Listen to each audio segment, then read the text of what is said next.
오늘 주신 하나님 말씀 히브리서 3장 15절에서 19절까지 말씀. 히브리서 3장 15절에서 19절까지 함께 읽겠습니다. 성경에 일렀으되 오늘날 너희가 그의 음성을 듣거든 노하심을 격동할 때와 같이 너희 마음을 강팍해 하지 말라 하였으니 듣고 경록게 하던 자가 누구뇨? 모세를 쫓아 애굽에서 나온 모든 이가 아니냐? 또 하나님이 40년 동안에 누구에게 노하셨느뇨? 범죄하여 그 사체가 광야에 엎드려진 자에게가 아니냐? 또 하나님이 누구에게 맹세하사 그의 안식에 들어오지 못하리라 하셨느뇨? 곧 순종치 아니하던 자에게가 아니냐? 이로 보건대 저희가 믿지 아니하므로 능히 들어가지 못한 것이라. 아멘. 15절 말씀에 오늘날 너희가 그의 음성을 듣거든 들을 수 있느냐 없느냐가 문제가 아니고 또 어떻게 들을 것이냐도 문제가 아닙니다. 오늘날 너희가 그의 음성을 듣거든 이미 듣고 있음을 전제하는 것입니다. 이것은 if가 아니고 when도 아니고 today. if란 말은 될지 안 될지 확신할 수 없지만 만에 하나 듣게 된다면 이런 뜻이 될 것이고 when이란 말은 if보다는 강합니다. 듣게 될 것인데 언제 듣게 될지 모르겠지만 듣는 날에 듣게 되면 이런 말입니다. 그러나 성경 말씀은 오늘날 어떤 추상적인 애매한 그날을 상정하는 게 아니고 있을 수도 있고 없을 수도 있는 일을 말하는 것이 아니고 오늘처럼 분명한 시점에 다른 날도 아니에요. 내일도 아니에요. 모레도 아니에요. 오늘날 주의 음성을 들을 수 있는 날은 오늘이에요. 주님이 멀리까지 기다리시는 것이 아니에요. 오늘날 들을 수 있어요. 문제는 들을 것이냐 안 들을 것이냐도 아니고 어떻게 듣느냐도 아니에요. 문제는 오늘날 듣게 될 터인데 그 후에 어떻게 할 것이냐가 문제입니다. 그렇기 때문에 오늘날 너희가 그의 음성을 듣거든 격동할 때와 같이 너희 마음을 강팍해 하지 말라. 들을 것이냐 못 들을 것이냐를 염려하는 게 아니에요. 들을 것이 분명해 오늘날 듣게 될 것입니다. 문제는 들은 후에 어떻게 반응할 것이냐를 하나님이 염려하시는 것입니다. 성경에 등장하는 인물들이 하나님의 음성을 듣지 못했기에 범죄한 것이 아니에요. 아담과 하와가 하나님의 뜻을 몰랐기에 선악과를 따먹은 것이 아닙니다. 하나님이 분명히 말씀하셨어요. 하나님이 분명히 경고하신 뒤에 그들이 그것을 따먹은 것입니다. 그것을 먹는 날에는 너희가 정령 죽으리라. 전혀 이렇게 해석할 수도 있고 저렇게 해석할 수도 있는 그런 것이 아닌 확실한 말씀으로 정령 죽으리라 경고하셨어요. 그럼에도 아담과 하와가 하지 말라는 일을 했어요. 가인이 하나님의 음성을 듣지 못했기에 동생 아벨을 죽인 게 아니에요. 이미 그의 얼굴이 어두워졌을 때 하나님이 경고하셨어요. 내가 마음이 분노가 차이고 너의 얼굴이 그렇게 되면 어떤 연고뇨? 죄의 소원은 너에게 있으나 너는 죄를 다스릴지어다. 경고하셨어요. 이미 충분히 이해할 정도로 말씀하셨는데 그러나 그 후에 그 형제가 들에 나갔을 때 가인이 일어서서 동생을 쳐 죽였다고 했어요. 사울 왕도 마찬가지. 사울 왕이 하나님의 뜻을 몰라서 하나님의 음성을 들을 기회가 없어서 범죄한 게 아니에요. 사무엘 선지자의 단골이 바로 사울 왕이었어요. 하나님이 사무엘 선지자를 세우셔서 최초로 수혜자가 되게 하신 사람이 사울이에요. 사무엘을 통해 사울을 선택하시고 기름을 부으시고 가해 공부 선생이 됐어요. 마치 아리스토텔레스가 어린 알렉산더의 가정교사가 되었던 것처럼 사무엘 선지자는 단골로 하나님의 말씀을 사울에게 전하는 선지자 역할을 했어요. 많은 말씀을 들었고 많은 지시를 받았어요. 그러나 못 들어서 문제가 생긴 게 아니고 들은 후에 사울이 마음을 강팍하게 해서 하지 말라는 일만을 골라서 했어요. 얼마나 사무엘이 실망을 했으면 사무엘이 내가 사는 동안에 다시는 너의 얼굴을 보지 않겠다라고 얼굴을 돌리고 떠나가려고 했습니까? 그때 사울이 절박하니까 나를 떠나지 말라 하고 사무엘의 옷을 잡았는데 사무엘의 옷이 찢어졌다고 했죠. 그때 사무엘이 말하기를 하나님이 너의 왕 자리를 찢어서 다른 사람에게 주리라. 아주 엄한 말씀을 하셨어요. 왜 사무엘이 다윗에게는 그렇게 너그러웠는데 사울에게는 그렇게 엄했을까? 아마 첫 번째 아들이었기 때문에 그랬을 수도 있어요. 아버지는 자기가 이 힘이 많을 때 낳은 첫 아들에 대해서 많은 것을 요구하고 기대합니다.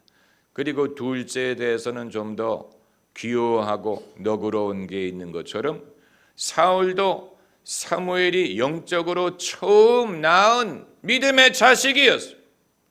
그렇기 때문에 많은 걸 요구했는데 사울이 결국은 그것을 다 이루지 못하고 자기의 갈 길을 갔어요. 선지자 사무엘이 사울에게 할 수 있었던 가장 엄한 말은 내가 사는 동안에 다시는 너의 얼굴을 보지 않으리라. 그건 무서운 말이에요. 이제까지는 사울이 왕의 자리를 얻은 것도 사무엘을 통해서고 그의 부르심을 알게 된 것도 사무엘을 통해서고 그의 신앙이 이제껏 성장할 수 있었던 것도 사무엘을 통해서였는데 이제 사무엘이 선지자로서 그의 스승으로서 어른으로서 얼굴을 돌린다고 말하면 이제는 사울이 더 이상 선지자도 없고 스승도 없고 어른도 없고 이제까지 인도하신 하나님을 경험할 수 있었던 유일한 통로가 문을 닫게 된다는 얘기예요. 이제 와서 어떤 다른 스승을 얻겠습니까? 다른 선지자를 찾아가겠습니까? 다른 선지자가 없었지요. 그렇기 때문에 선지자 대신에 사울이 찾아간 사람이 누구예요? 엔돌의 박수무당이었어요. 얼마나 무서운 일이에요. 진짜 선지자가 내가 더 이상 사는 동안에 너의 얼굴을 보지 않으리라 했더니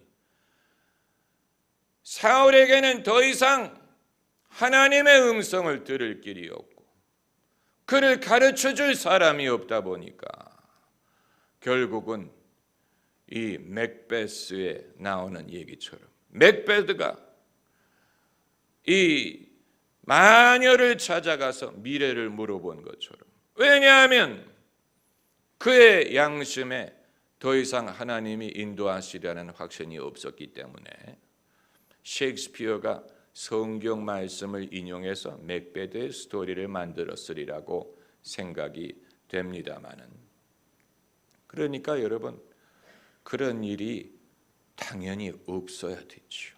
당연히 없어야 됩니다. 이제껏 사울이 사무엘과 아무런 관련이 없고 인연이 없고 사무엘을 통해서 하나님이 인도하신 바가 없고 그저 알지 못하는 또 하나의 선지자에 불과했다면 사무엘이 사는 동안 그의 얼굴을 보든 안 보든 전혀 상관이 없을 것입니다. 그러나 하나님이 사울과 사무엘을 맺어 주었어요. 사울과 사무엘을 맺어 주었어요. 사울이 원래 우연히 사무엘을 만난 것입니다. 암나기를 잃어버려서 암나기를 찾으려 길을 나섰다가 찾을 길이 없는데 그 동료가 이 동네에 하나님의 사람이 있으니 그에게 가서 물어보자 하게 돼서 사무엘을 찾아가게 된 것입니다. 그런데 사울이 찾아오기 이전에 하나님이 사무엘에게 이미 말씀하셨어요. 너를 찾아오는 청년이 있는데 그에게 기름을 부으라. 그래서 사울이 암나기 찾아달라고 선지자를 찾아온 것인데 사무엘이 말하기를 나귀는 이미 찾았느니라. 그러나 너는 내일 아침까지 여기에 있고 내가 너에게 하나님이 주시는 말씀을 전하리라. 암나기 찾으러 왔는데 청년 사울에게는 새로운 미래가 열린 것입니다. 어떻게 이런 일이 있을 수 있습니까? 우연한 일처럼 보이지만 하나님이 계획하신 일이에요. 그 다음 날 사무엘이 사울의 머리에 기름을 붓고 입을 맞추고 하나님이 너를 기름 부음 받은 자로 택한 것이 아니냐. 그렇게 해서 그 다음에 이제 적법한 절차를 통과해서 사울이 이스라엘의 초대 임금이 된 사무엘을 통해 이루신 일이. 그리고 이후에 사무엘은 계속해서 하나님께서 주시는 말씀을 전하고 영적인 지도자 역할을 했습니다. 그 당시에는 교회가 있는 것도 아니고 무슨 어떤 기독교라는 신앙이 만들어진 것도 아니고 이제 아직 성전을 세운 것도 아니고 아직 예루살렘이 이스라엘의 수도가 된 것도 아니고 이 가나안에 들어와서 부족 사회의 형태를 유지하면서 아직 조직화되지 않은 그런 공동체를 이루고 살고 있을 때 하나님께서 이들이 한 단계 더 올라가게 하기 위해서 이스라엘이라는 나라를 세우게 하기 위해서 그 첫 번째 인물로 사울을 선택하신 것입니다. 그러니까 사울은 자기의 신앙, 자신의 운명뿐만이 아니고 자기 가족과 자기 지파가 엄청난 영광을 얻게 된 것이죠. 베냐민 지파, 얼마나 베냐민 지파가 사울을 이후에도 자랑스러워했으면 베냐민 지파가 배출한 사도가 누굽니까? 바울이죠. 바울의 원래 이름이 사울이었어요. 그러니까 베냐민 지파가 사울을 여전히 자랑스러워했다는 거예요. 아들을 낳으면 사울이라고 이름을 지을 정도로. 그러나 그 좋은 관계가 영원히 지속되지 못했다는 것은 굉장히 불행한 일입니다. 사울에게 불행한 일이고 사무엘에게도 굉장히 슬픈 일이. 여러분, 그런 일이 있어서는 안 되겠죠. 그러니까 사무엘이 점잖은 방법으로 이 일을 정리하려고 한 것입니다. 무슨 다시는 내 앞에 오지 말라라든가 무슨 이런 이 얼굴을 붉힐 수 있는 그런 방법이 아닌 내가 사는 동안에 다시는 너의 얼굴을 보지 않겠다. 점잖은 방법으로 그의 영적인 영역에서 사울을 제거한 것입니다. 이제 나는 너에 대해서 더 이상 책임을 지지 않는다. 더 이상 너는 나를 통해 하나님의 인도를 받으리라고 생각하지 말아라. 이런 식으로 하나님이 맺어주셨던 영적인 인연을 끊은 것입니다. 이건 무서운 일이에요. 무서운 일이. 하나님이 사울을 버리시기 전에 먼저 사무엘이 사울을 정리한 것.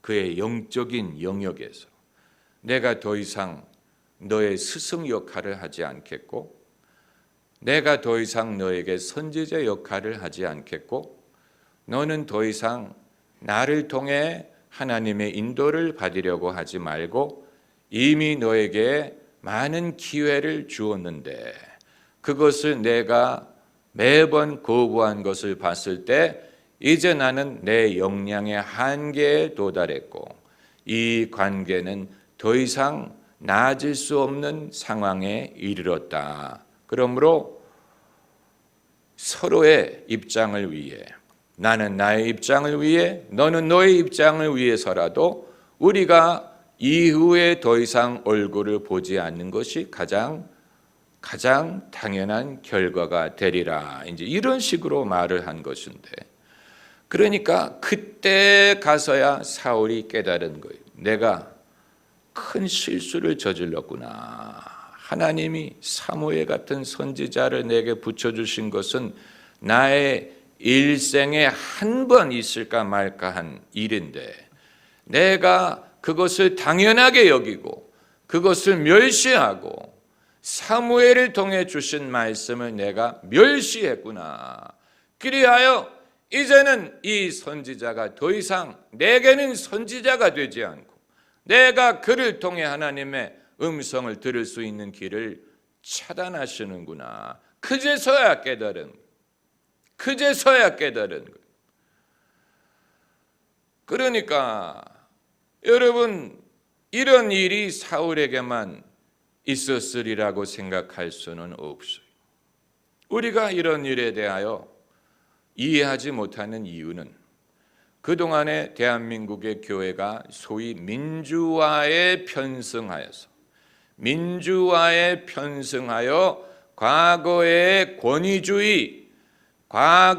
권위주의적인 사회에서 탈피해서 민주적인 또 인권과 또 권리를 주장하는 그런 사회적인 움직임에 교회가 편승을 하게 되니까 이제 하나님이 예로부터 사용하셨던 방법에는 당연히 권위주의적인 면이 있고 당연히 거기에는 자기를 낮추고 온유함과 겸손함으로 하나님의 말씀을 듣고 따르고 하나님의 선지자를 당연히 존중하고 이와 같은 교회의 질서, 이와 같은 교회의 유기적인 살아 움직이는 면을 존중해야 이것이 이루어질 수가 있는데, 그러나 사회 분위기에 편승해서 우리 모두는 다 동일하고 동등하고 평등하고 우리 모두가 다 하나님의 음성을 들을 수 있고 우리 모두가 다 스스로 판단력이 있고 판단을 할 수 있고 이런 식으로 우리의 사고방식과 정서가 바뀌게 되면서 이제는 성경이 말하는, 성경이 예로부터 수천 년 동안 본보기로 보여주었던 하나님께서 당신의 선택한 사람을 통해 당신의 백성들을 인도하시고 가르치시고 또 축복하시고 때로는 그들을 바로잡으신다는 이 방법론에서부터 떠나가게 되고 그 방법을 최대한 누릴 수 없는 상태가 되는 것입니다. 무슨 장황하게 그렇게 설명을 하십니까? 장황하게 설명하지 않으면 말할 수 없는 이 시대적인 변화, 정서적인 변화가 우리로 하여금 하나님의 은혜를 더 누릴 수 있는 방향 쪽으로 가게 하는 게 아니고 반대 방향으로 가게 하는 거예요. 이제는 저마다 사사시대와 같아요.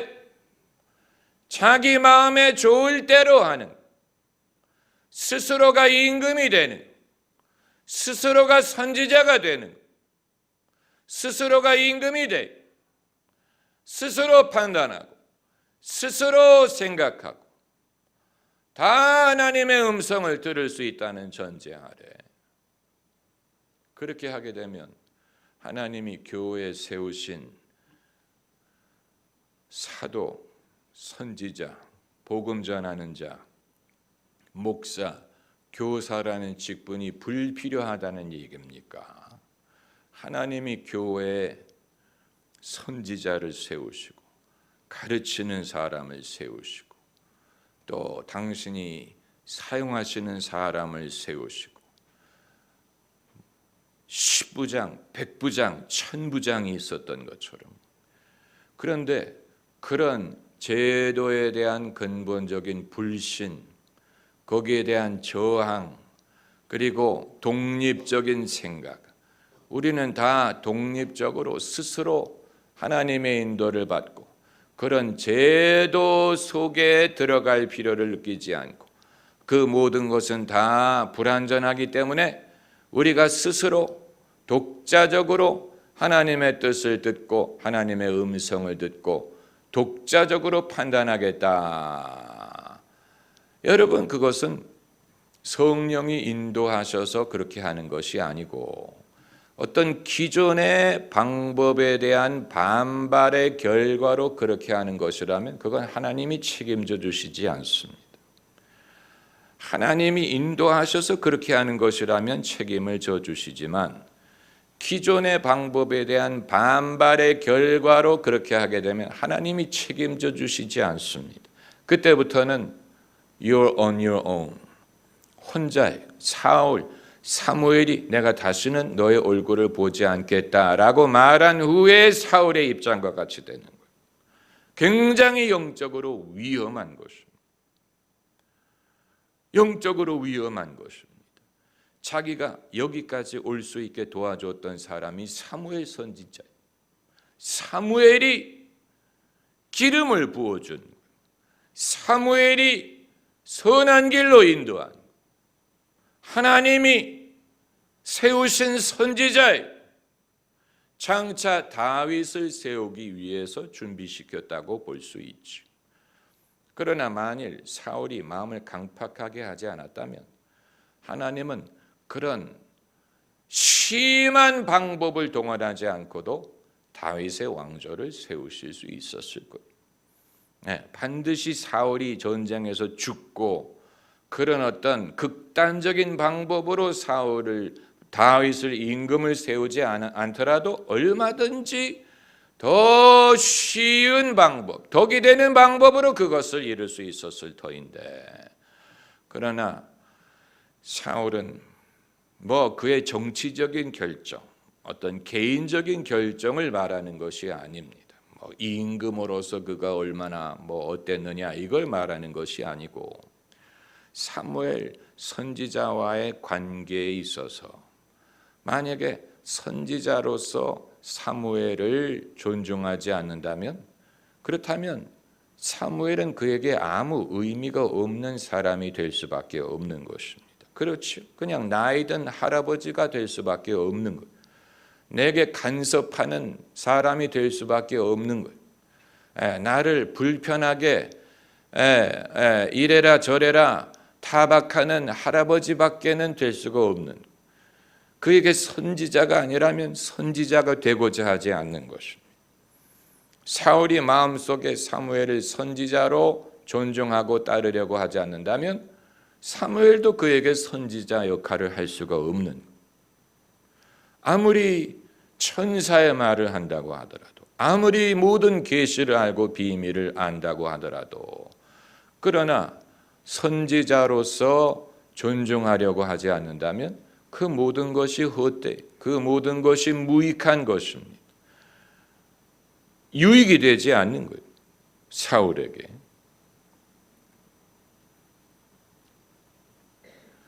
그렇기 때문에 오늘날 너희가 그의 음성을 듣거든 들을 것이냐 안 들을 것이냐가 아니, 어떻게 하면 들을 수 있느냐도 아니에요. 듣게 돼 막연한 일이 아니, 오늘날 듣는다고 해서, 오늘 듣는다고 해서 막연한 미래의 일을 말하는 게 아니야. 하늘의 해처럼 분명한. 그런데 문제는 들은 후에 어떻게 할 것이냐. 너희 마음을 강팍해 하지 말라. 듣지 못했기 때문에 의심하는 사람도 있지만 들었는데도 의심하는 사람은 그건 마음이 강팍한. 거기에 대한 처방은 하나밖에 없어요. 하지 말라는 거예요. 강팍해 하지 말아라. 그건 옳은 일이 아니니 하지 말아라. 그 말밖에는 할 수가 없어요. 할렐루야. 기도하십시다.